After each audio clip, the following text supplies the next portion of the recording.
I have started reading Somebody's Daughter, a memoir by Ashley C. Ford, which is one of the books that I'm reading to judge the semifinals of the Booktube Prize.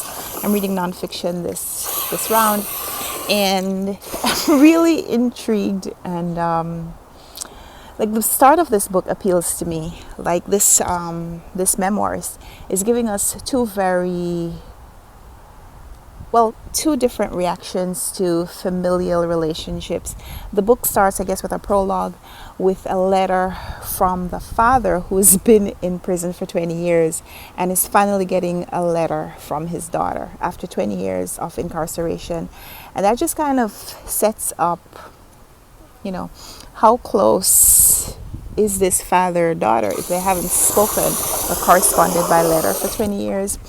And the fact that this is a book about a daughter. And then when the book starts, the first few paragraphs really is talking about relating to her mother, and not really, because she says she takes every other call that her mother makes to her. So they talk, they keep the conversation pretty light. She limits the time that they're on the phone with each other, and the topics are light. And you can tell that there is just more. There's a lot that she doesn't necessarily want to go into right then. So that is really intriguing to me. The fact that this is about daughterhood, and we're getting these two very striking portrayals of distance and separation from the parent. So yeah, we'll talk, I guess, more about this when I review the book. But for now, I like how this starts. Hi friends! So it's the start of another round of the Booktube Prize. We're in the semifinals and I'm judging nonfiction this round. So I thought I'd start a little vlog where while I'm reading each book, or at the end of reading each of the 6 books, I'll do a little reaction. So you'll get my real-time thoughts about the books, and then I guess I'll do a little comparison at the end. So the first book that you want to say hi to the friends? Okay.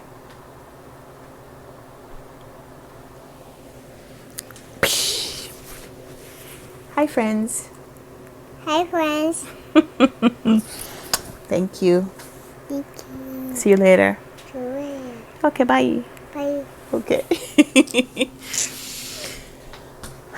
So I thought I'd make a little bit of a real-time reaction video where I share my thoughts as I'm reading the books, or at the end of reading each of the 6 books. So you'll get my individual thoughts, I guess, and then a comparison at the end. So the first book that I finished reading was Somebody's Daughter by Ashley C. Ford, and I liked this. I like this a lot. It is a Black woman writing about her experience growing up in the United States of America, the experience of Blackness, the experience of girlhood and womanhood, her knowledge and understanding of femininity as she learned it from her mother and from her grandmother, to very present and forceful women in her life. I was going to say something else, but yeah, I really like this. I didn't know anything about this woman, this author, before, so I thought it was a little interesting that I'm reading the memoir of someone that I don't already know from another space. Like a lot of the memoirs that I have read have been from people that I knew otherwise, actors, people who have written other books. So I thought it was interesting because I'm not familiar with Ashley C. Ford's story. But I love how the book starts, where we're reading about... Hi! Hi! See you later. See you later. Okay. Bye! Bye! I was really intrigued by the way the book started, which is that it starts with a letter from her father to her, acknowledging that for the 20 years that he's been incarcerated, she hasn't written a letter to him. And then the opening, I guess the prologue or the beginning, where she is talking about her mother calling her, and she takes every other call that her mother makes. So it's as though she's not completely invested in maintaining a relationship or an intimacy with her mother. And then so she doesn't write to her father. No, you can't get that teddy bear. You have teddy bears over there. So I thought it was really interesting that she has kept herself removed in some way from her parents, but then entitles her memoir Somebody's Daughter. So I was intrigued by the way the book started, and that followed throughout. I thought she was going to spend a little bit more time talking about what her father did, and eventually the reason for his incarceration does get revealed, but she makes the point that she's not necessarily telling his story. His story is for when he writes his own story. She is sharing her reaction to him, and the presence that he has in her life, but also the void that he leaves because of his incarceration. So I think she does a really good job of encapsulating the experiences, but also focusing on her reaction to them, the product that she is of the upbringing that she has, the things that could have happened but didn't, as well as the things that did happen to her. And she talks about some really profound things that she experiences, some positive, a lot of them negative, and how she has triumphed through that. So I really, really like this book. This one I would highly recommend that you read it as well, because this is a great story, even if it doesn't ultimately become my winner in this round. Just know that I really like this book, and I want you to read it too. So yeah, stay tuned for my reaction about other books, and hopefully they won't be as long as this intro was. Stay tuned. So I started reading How the Word is Passed by Clint Smith, and I'm pretty sure this is going to be my #1 book for this round. Not done, but I am just so impressed by the writing and how engaged I feel with the subject, but also the way it's being presented. So Clint Smith is a 33-year-old author. I mean, kudos to someone for being able to write this well at such a young age. I really felt when I was reading especially the first few pages of the book, I really felt that like this was someone who was much older. It felt like someone who had had a lot of life experience and was combing through their memories, but also doing a lot of research and putting it all together to present this fantastic book. But I looked him up. Clint Smith is a 33-year-old. I think he started doing this research as part of his doctoral study at Harvard. Hello, color me impressed. But the book is really well done. It is discussing the tradition, the oral tradition within the Black community, but also how African American culture is being perceived and reflected on and communicated by people who are not African Americans.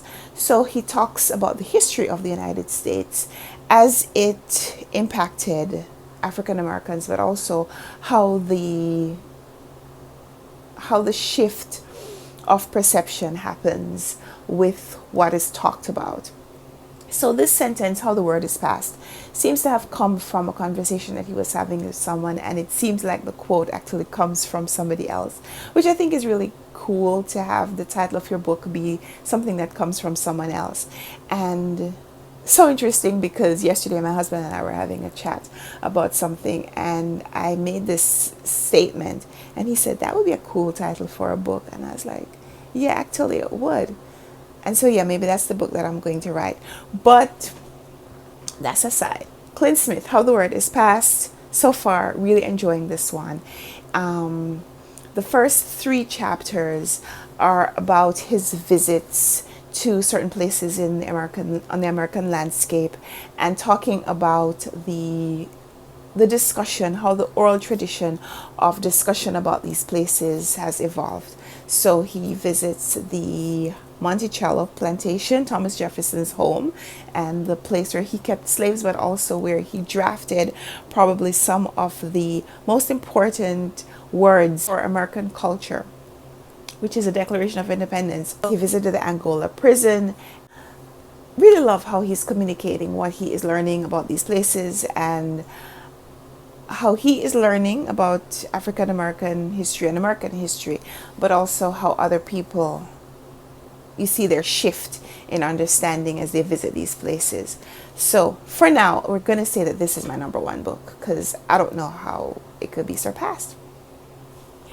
So I'm reading Crying in H Mart by Michelle Zauner, and it's really interesting because this is another book about a woman and her complicated relationship with her mother. And it's really interesting to be reading two books on the same list of 6, where we're reading very similar stories, except that in Ashley C. Ford's book, she talks about her relationship with both parents and the complications that are there. In this one, kind of same. But in Ashley C. Ford's book, Michelle's, you're dirty? Okay. Okay, see, the man stopped working so you could go back over there. You dirtied up, mommy. It's okay, baby. Mommy not concerned about that. All right? It's nice to have you here for the videos. We haven't had you here. It's nice to have you here for the videos. We haven't had you here for a while. Say hi to your friends. Hi. Good to see you. Welcome back to the channel. It's interesting to be doing a video about women and relationships with their mothers while my daughter is here. Seems appropriate. So yeah, this book is about Michelle Zauner reflecting on her relationship with her mother after her mother's death. And that's not a spoiler because it's in the first line of the book. And what's interesting about this one is that her writing is just so relatable. Like, I feel like her writing makes you feel like she's writing intimately to you, like a letter, or reading her journal or something. There's a lot of discussion about her Korean heritage. Her mother is Korean and her father is a white man. And her life... Yes, darling, that's an airplane. Her life growing up in Oregon, to the Pacific Northwest, which I don't read a lot of books that have that as a backdrop. So that's interesting. And there's a lot of talk about food, Korean food, Asian food, which is one of my favorite cuisines. So I love that. I love the experience of reading this book. I'm not yet finished, but so far I'm really enjoying it. Finding similarities between this and other books that I've read so far, but no problem. Still really like this. So right now, of the books that I've read so far, this is not my number 1 book. I know that, but it is still pretty high in my ratings because I feel like all the books at this point are enjoyable enough that I'm not sure. My number 6 book is still be a book that I really enjoy. So let's see how the rest of this shakes out. So this isn't quite Korean food, but it is Asian inspired. And a lot of this book is about the author talking about her communicating her relationship with other people through food. And while she does talk a lot about Korean food, she also talks about other Asian cuisines. So I feel it's appropriate to be reading this book and eating this food. Michelle Zauner's book turns out to be a lot more than what I thought it was going to be. It is not just about the relationship between this young lady and her mother, but we are reading about her mother's decline into death.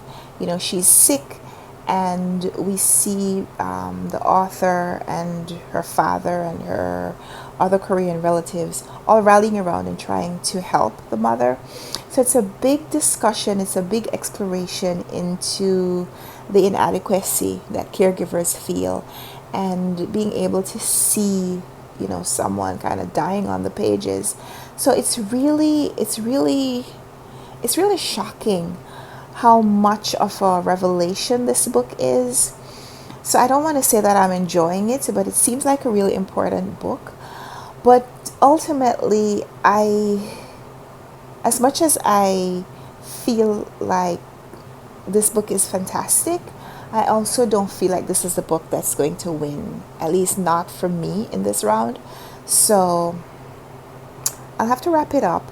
I know she's also talking a lot about her music and her life as a 20-something-year-old. And so, yeah, this book is multifaceted, multidimensional. It's not quite, you know, as flat of a memoir as I maybe expected at the beginning, because all the discussions about food make it just so rich and warm. But yeah, I'm having some kind of complex feelings about this book, so I don't know, we'll have to see. Hi friends, so I finished reading this one and I liked it enough. It's not my favorite of the books so far, so I'm still looking for another book that will topple Clint Smith's How the Word is Passed.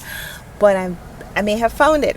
I just started reading All the Frequent Troubles of Her Days, I think is the name of the title, by Rebecca Donner. And I'm already really intrigued. I'm just a few pages in, but I am loving the style of this writing. So the book is about an American woman who's living in Germany, living in Berlin, during the time of World War II, and she got in trouble with the government because of her resistance to Hitler and Hitler's movement. And it starts with an introduction to this woman and her life and her eventual death. But man, I feel like this is a book that I just want to get immersed in. So this may be the book that topples How the World is Past. I'm in real trouble with judging the Booktube Prize semifinals because all of these books are really good. I don't know which one to choose. Let me tell you about the books. So I previously read Chasing Me to My Grave, memoir by Winfred Rembert. I read it for a previous round, but I read a print version, an ebook from my library. And now for this round, I wanted to revisit the books. I'm listening to the audio version. And I think just listening makes this book a lot more profound, a lot more intimate of an experience for me. And I'm loving this book. So now I'm in a quandary because I want to make it up there. I don't know. All right. So now I'm going to have to revisit one more book. Winfred Rembert he grew up in Georgia as a black man, grew up in the South in the United States.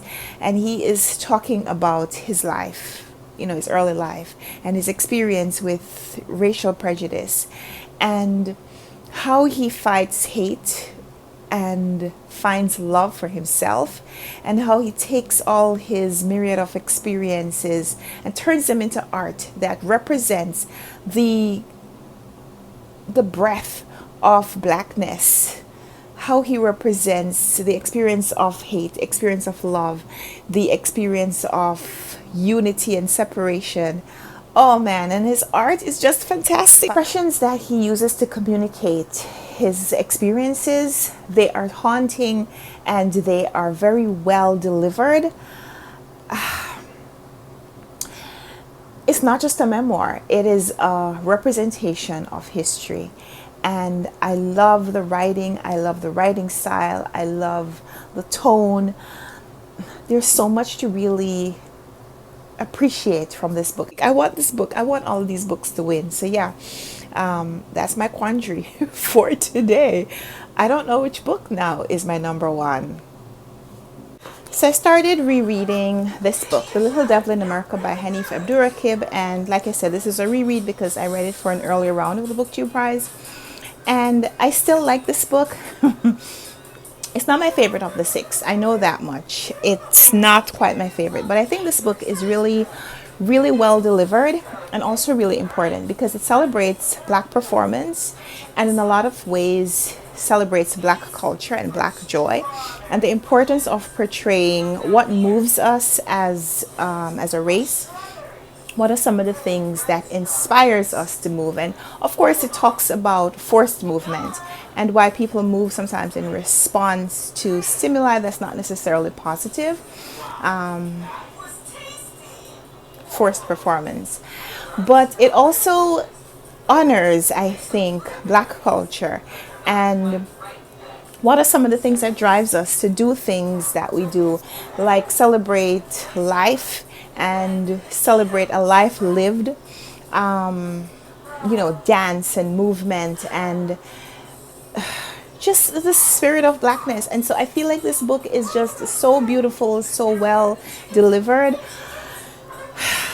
but it's not How the Word is Past. So that book is still my standard. So this falls a little bit behind that in comparison, but I really love this book. At this point, I wish that I could rate every book number 1, but I can't. So I'm going to finish this one up and then I'll tell you how I'm ranking the books. So I just submitted my ballot. It is the last day to submit your ballots, and I needed every moment that I could take to just kind of process let all the books kind of settle with me, and ultimately submit the ranking for what seems like the best pool of books that I have ever judged for the Booktube Prize. I could see any of these 6 books being the winner. I wish I could have ranked them differently because I feel like I want all 6 books to move to the finals. I don't know what the other semifinalists are like, but this was a really exceptionally strong category, I think, an exceptionally strong round. But ultimately, the book that I put in 6th place was Michelle Zauner's Crying in H Mart. Not because I didn't really enjoy that book, because I did. I felt like it was a book of celebrating a relationship between a daughter and her mother, which is something that I love reading about in books. Ultimately, I really like this book. Really like this book. But it's still my 6th book. And I know if you watched the other parts of this video, then, you know, you'll just understand why. So yeah. My number 6 book is Michelle Zauner's Crying in H Mart. I know, I'm as surprised as you are. But my number 5 book is also very similar. It was Somebody's Daughter by Ashley C. Ford, which is another book that I really loved when I was reading it. Because Ashley C. Ford communicates what it means like to grow up as a young black girl and grow into a woman when the people who are supposed to be models around you don't necessarily make you want to model them. So she talks about, and I'm not saying that this is necessarily my experience, but I think there are a lot of people, a lot of children who want to be, and people expect them to be this thing when they grow up, but they don't have those examples as they are becoming mature. So, you know, she talks about the failure of her family to be that nuclear representative for her, her father being in jail and her mother being... Hi, baby. Her mother being wrapped up in being a single mother and trying to date and trying to live her life and not like lose her entire youth to mourning a man, a husband who's in jail, and just trying to live and, you know, maybe failing at being a good mother at points, but also maybe doing the best she can at the time with what she has. And I don't know, there was a complicated relationship again between a daughter and her mother, and the choices that this young lady makes as she grows up to leave some of that behind, leave behind some of the people who would have propelled her into the next phase of her life, and knowing that she has to leave them behind in order for her to become better. And so yeah, I love this book too. But it's my number 5 book. My number 4 book was a book that when I started reading it a second time, because it was a reread, when I started reading this book, I said, okay, I think this book is going to be my number 1 book again. Chasing Me to My Grave by Winfred Rembert was beautiful. It was beautiful. It's a beautiful memoir of an older man looking back at his life, growing up as a black man in the United States of America, growing up and maturing at a time when there was Jim Crow and discrimination and, you know, just the things that he experienced and the people that he touched, and how he was able to emerge not quite unscathed, but how he was able to leave behind hate and look towards love and use that love as the vehicle to help him communicate his gift to the world. And his gift is art and artistic rendering. And yeah, loved it. But Chasing Me to My Grave, and I listened to this on audio, and this was a reread for me, and I just felt moved while I was reading it. But ultimately I knew also not my number 1 book, so it's in number 4 place. And so number 3 for me, Hanif Abdura Gibbs, A Little Devil in America. And I love this because it celebrates black performance and it celebrates black culture. And the essays that Hanif Abdura Gibbs writes are varied in their tone, are varied in their communication style, in their writing style. And so I feel like you get a little bit more of a complete picture, a little bit more of a complete feel of a book from this one as opposed to the number 4 book. So it was a difficult choice, but this is my number 3 book, and I love these essays, and I want more people to read this book. I I wish it could have been number 1. But it also wasn't number 2 because the number 2 spot was occupied by Rebecca Donner's portrait of Mildred. This is a book celebrating a woman who would have been an American hero if she had been lauded at the time, but the investigation of her death was kind of buried, and the book explains why. But this is a woman who gave her life for freedom. She was living in Germany and she started to protest the rise and power of the Nazi party, and she ultimately gave her life for her resistance to Hitler and the Nazi regime. And so this book goes through that history, and it's long, and it goes through that history, and you kind of wish it was condensed because you get so invested in the story of Mildred, and you want her to emerge as a hero, as a heroine, but you also know from the beginning of the book that she dies, and she dies an untimely death. And just going through that experience with this real life character was immersive, was poignant, was haunting, was really provocative and evocative. And so yeah, it's my number 2 book, but it could just as easily have been my number 1 if not for How the Word Is Passed by Clint Smith, which from the very first page that I read, I said, I think this is going to be the book that wins the Booktube Prize, at least in my estimation, because this book is just, it's powerful. It's even more powerful because the author is a 30-something-year-old man.